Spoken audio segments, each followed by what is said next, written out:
Before we begin, viewers are advised that the following content is intended solely for educational and entertainment purposes. What follows is the verbatim courtroom testimony from the federal trial of Sean Diddy Combs, as reported by Inner City Press. Road again. It's that new baby. Hey, yo, you in the court the new G550? Oh boy. Are you crazy? Happy birthday to you. Merry Christmas. First time in this thing. It's gonna be better once some stuff is swapped. Smell of newness.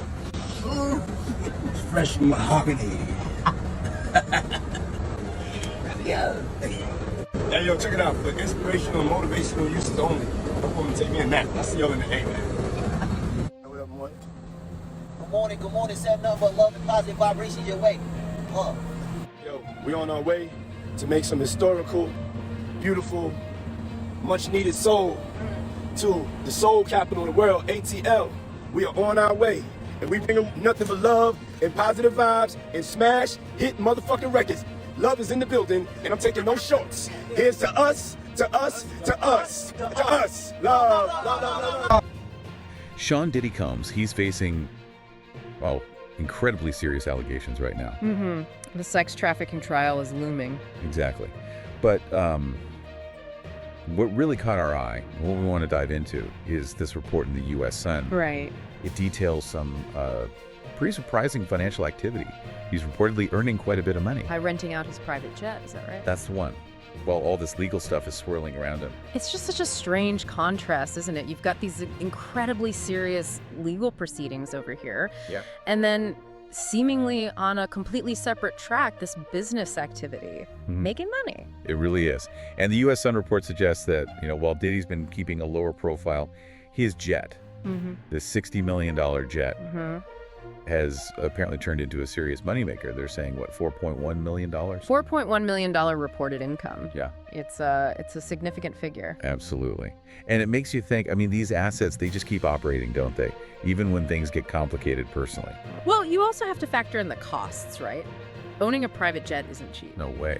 Maintenance, crew, insurance. It adds up fast. So pulling in $4.1 million in rentals, that probably goes a long way to, covering those massive running costs, maybe even turning a profit. And it sounds like it's been busy. The report claims it wasn't just like a couple of trips. No, they said more than 100 times, leased out over 100 times while he's waiting for the trial stuff to pick back up. That's a lot of flights. It is. The U.S. Sun even put a number on the distance, about 149,540 miles flown for these rentals. Wow. And they worked out an average journey length, too, something like 1,186 miles per trip.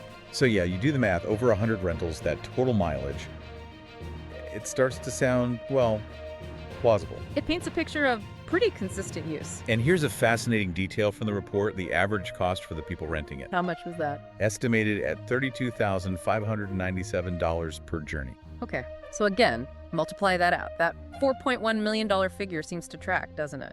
It certainly highlights the premium people pay for that kind of travel, convenience, privacy. Absolutely. It's a high-end market. But what I found really interesting was the claim that a lot of these renters apparently had no idea the jet belonged to Combs.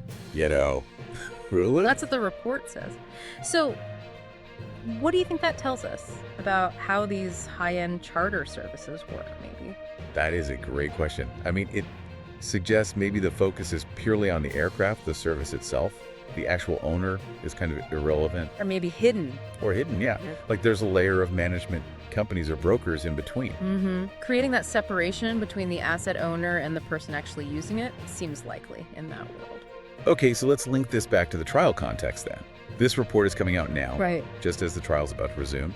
The U.S. Sun mentions the date, doesn't it? Yeah, they flagged it for Tuesday, May 27th, 2025. Right, 2025, so coming up.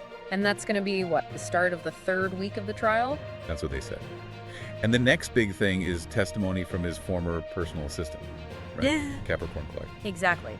Her testimony is expected as things get underway again. And we've already heard from some pretty high-profile people, haven't we? The report sort of reminds us. Yeah, his ex-girlfriend Cassie, obviously. Right.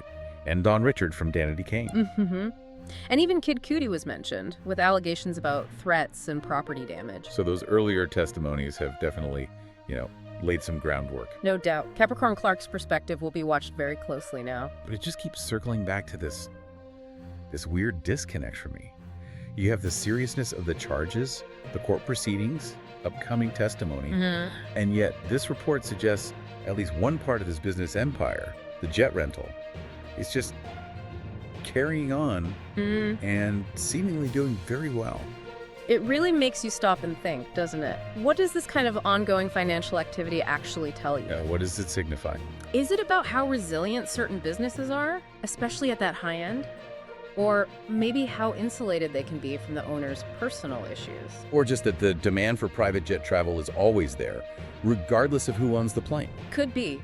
It certainly shows how complex the lives of people with that level of wealth and business involvement can be. It's like these different parts of his life, the legal drama and the financial operations, are running on totally separate tracks, almost parallel universes. And maybe that's a broader point, when public figures face this kind of intense legal trouble, their financial machinery can often just keep grinding away, sometimes in ways that seem really detached. So just to kind of wrap up the main points from the report, Sean Diddy Combs reportedly pulled in around $4.1 million renting out his private jet. That's based on over 100 rentals, according to the U.S. Sun, covering nearly 150,000 miles. And crucially, many renters supposedly didn't even know whose jet they were flying in. Right.